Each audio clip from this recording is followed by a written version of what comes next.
Hello everybody, Incon here with another video answering some of your questions, and we're gonna have our BATTLERITE winners, guys, that we should have probably had like a week ago, and I apologize for that. I've been really busy. We've been at the LAN, and so we've been practicing a ton, and there's been all kinds of things. The new Smite Tactics game.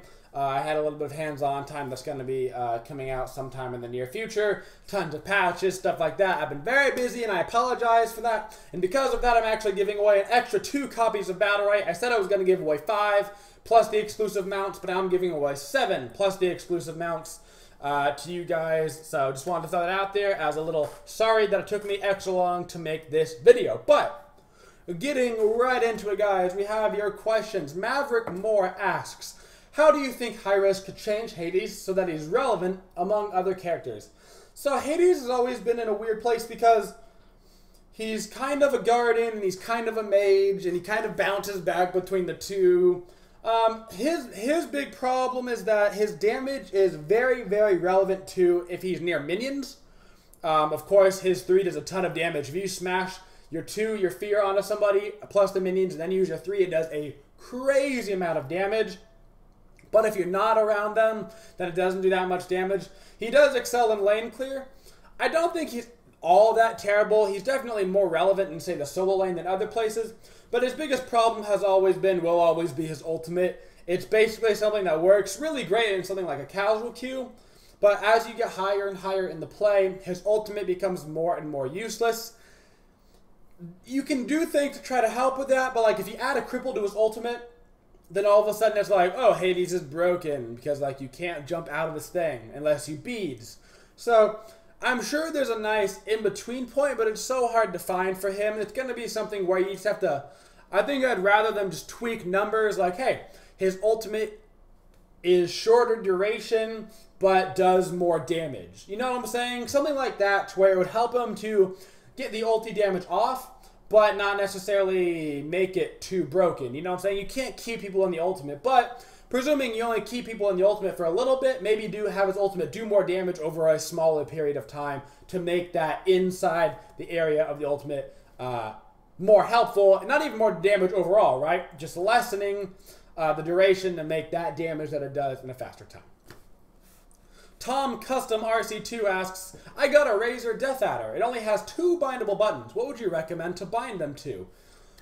This is going to be sort of a little bit of a more like generic thing, but I would bind them to the 2 buttons that you have the hardest time hitting. So, say you're using 1, 2, 3, 4 for your skills, and you're using RF for your actives, right? So, maybe you have a really hard time getting your fingers up to, you know, hitting those abilities, but for some reason you have a hard time hitting your actives. Well, then I would put those 2 buttons for your actives. Or say you have an easy time hitting your actives and your skills, but you can never remember your consumables buttons. It's okay to just make them your consumables, because popping a health pot in the middle of a fight can make a difference in making sure you pop it at the start.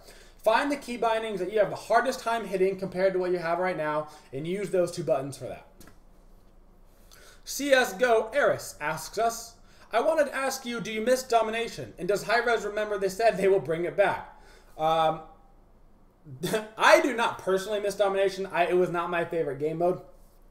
And I don't even remember them saying they were going to bring it back. I doubt they'll ever bring it back. Honestly, I think that there is an issue, not necessarily with them taking away Domination, but with the way that the community reacted to Domination being taken away. So Domination is basically the only game mode to ever be taken out of Smite. And I believe that's because when Domination was taken out, there was a huge, massive backlash from the community that was like, whoa, why are you taking game modes away? The game is dying. Stuff like that. And I do think it's actually hindered Smite in the long run, because I think that if you took away a couple of the game modes right now, you would get a lot more player base into a smaller amount of places. You know, like Clash and Siege, do you need them both? Probably not. I mean, they're pretty similar in terms of what they're trying to get across to you. Like, you don't really need both of those. So stuff like that, I think you could do without. There's so many game modes, which splits the player base of Smite between so many game modes, and it takes it away, so you have longer queues, and nobody wants longer queues. Gameplay King asks, should hunters be building crits or go with all power? So Regardless of what DM Brandon would tell you in stacking kins with crit is bad, I take my advice from professional hunters. And what a professional hunter, Zatman, you may know him, has said, is this is the build basically that he runs. Boots, Ichaival, Aussie, Kins, Titan's Bane, crit, sell Ichaival for crit. That's the build that he runs. That's the build that I would recommend running.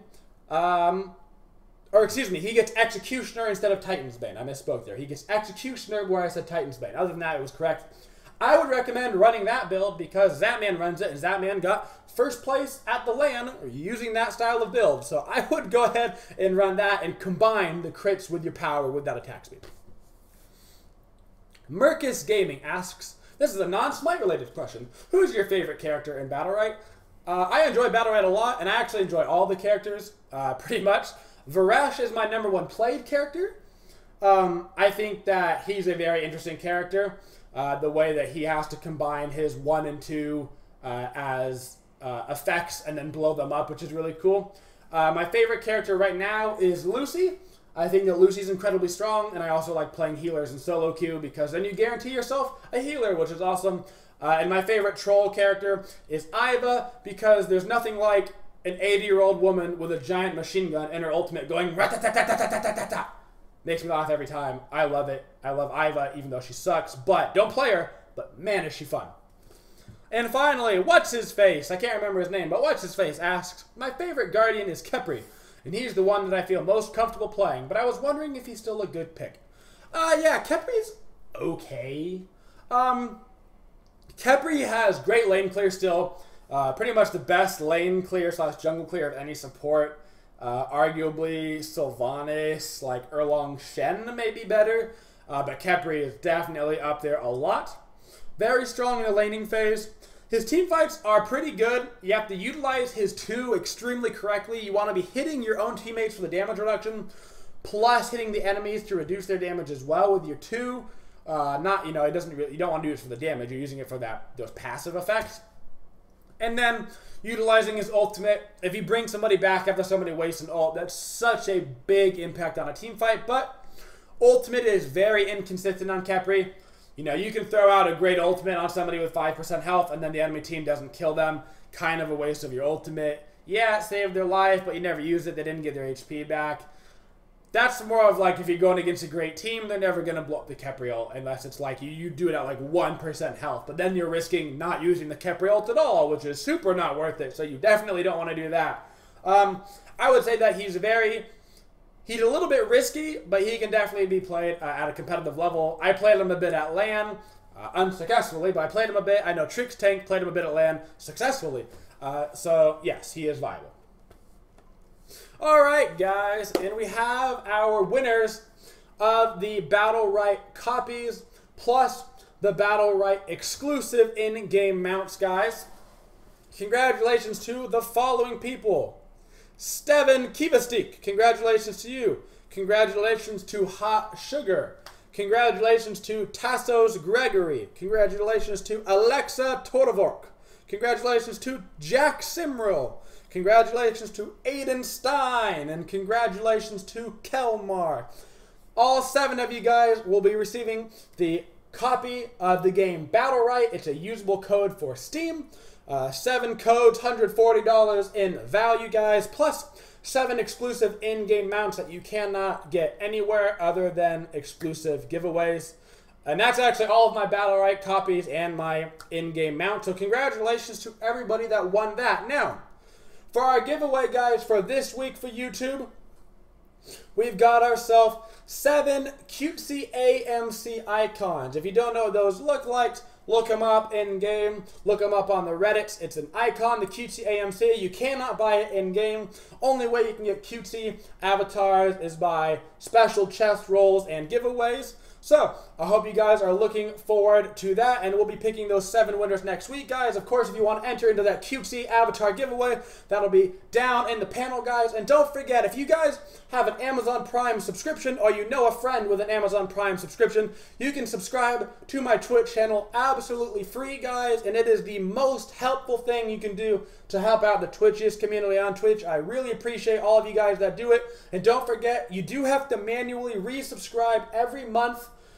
Just go in once a month and make sure you're still subscribed. If you're not, just go back and resubscribe. Doesn't cost you anything if you have an Amazon Prime account. Thank you guys for watching the video. Don't forget to enter in the giveaway. And as always, have a twitching day, y'all.